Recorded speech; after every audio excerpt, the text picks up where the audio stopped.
ഒരു കർഷകന്റെ കൃഷിയിടത്ത് അദ്ദേഹം ഒരു വിത്ത് ഇടാൻ വേണ്ടി തീരുമാനിച്ചു.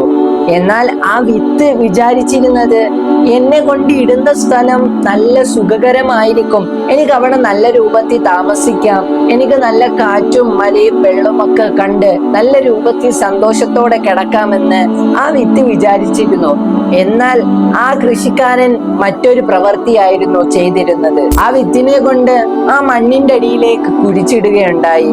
മണ്ണിന്റെ അടിയിൽ കിടന്നപ്പോ അത് ഒരുപാട് പ്രയാസങ്ങൾ നേരിടാൻ തുടങ്ങി. ഒരുപാട് ചൂട്, ജനങ്ങൾ വന്ന് അതിന്റെ മേലേക്ക് വന്ന് ചവിട്ടി അമർത്തി, ചൂട് സഹിക്കവയ്യ, ഇത്രത്തോളം മണ്ണുകൾ അതിന്റെ മുകളിൽ കിടപ്പുണ്ട്. ഇതെല്ലാം സഹിച്ചുകൊണ്ട് അവിടെ കിടന്നു. കാലങ്ങൾക്ക് ശേഷം ഒരു മഴ വരികയുണ്ടായി. ആ മഴയിലൂടെ അതിന് തണുപ്പ് കിട്ടുകയും അതിന്റെ അടിയിൽ നിന്നും വിത്തുകൾ മുളയ്ക്കാൻ തുടങ്ങി. എന്നാൽ ആ വിത്തുകൾ കൊണ്ട് ഇതൊരോ പ്രതിസന്ധികൾ നേരിടാൻ വേണ്ടി ഇതൊരു പ്രാപ്തരായ ഒരു വിത്ത് തന്നെ ആയി തുടങ്ങി. എന്നാൽ ഇവിടം കൊണ്ട് അവസാനിച്ചില്ല. അത് ചെറുതായിട്ട് മണ്ണിൽ നിന്നും പൊട്ടി ചെറിയൊരു ചെടിയായിട്ട് മാറി. എന്നാൽ കാലങ്ങൾക്ക് പിന്നിട്ട് അത് വലിയൊരു മരമായിട്ട് മാറി. എന്നാൽ ഒരുപാട് മനുഷ്യർക്ക് തണലും ഒരുപാട് പക്ഷികൾക്ക് കൂടും മറ്റുള്ള ജീവജാലങ്ങൾക്കെല്ലാം ഇതുകൊണ്ട് പഴങ്ങൾ നൽകി അതിനെ സഹായിക്കാനും കഴിഞ്ഞു. എന്നാൽ ഇതിൽ കഥാപാത്രം അതല്ല.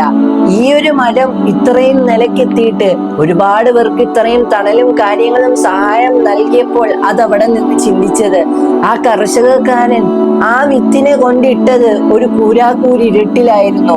ആരാരുമില്ലാതെ അത് ഒറ്റക്ക് അവിടെ കിടന്നിരുന്നു. എന്നാൽ ഓരോ ചൂടും ഓരോ പ്രതിസന്ധികളും നേരിട്ട് അതിന് ഓരോ വേരുകൾ കിളിച്ച് അത് മറികടക്കാൻ വേണ്ടി അത് ശ്രമിച്ചു. ഇതിലൂടെ നമുക്കൊരു പാഠമുണ്ട്.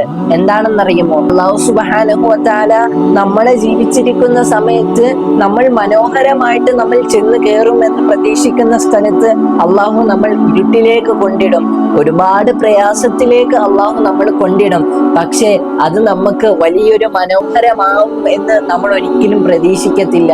ആ ഇരുട്ടി കിടക്കുമ്പോൾ നമ്മൾ വിചാരിക്കും, എന്നെ എന്റെ പടച്ചവൻ നശിപ്പിക്കാൻ വേണ്ടി കൊണ്ടിട്ടതാണെന്ന്. പക്ഷെ അതിലൂടെ നമുക്ക് പാഠമാകുന്നത്, എത്രയൊക്കെ പ്രതിസന്ധികൾ നമ്മൾ ഇട്ടാലും അള്ളാഹു നമ്മളെ തിരിച്ചു പിടിക്കും.